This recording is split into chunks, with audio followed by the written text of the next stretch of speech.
In this video, I'm going to show you how to use multiple payment methods on Amazon. The first thing you need to do is open the Amazon app or go to amazon.com on your browser. Add the items you want to buy to your cart. Once you're done shopping, go to your cart and tap Proceed to check out. On the payment method page, select your primary payment method. This will be the main card or account you want to use.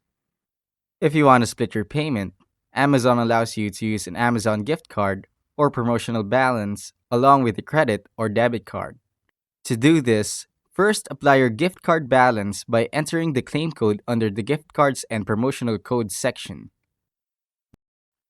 Your purchase will now be charged using multiple payment sources. If you found this video helpful, don't forget to like and subscribe for more tutorials.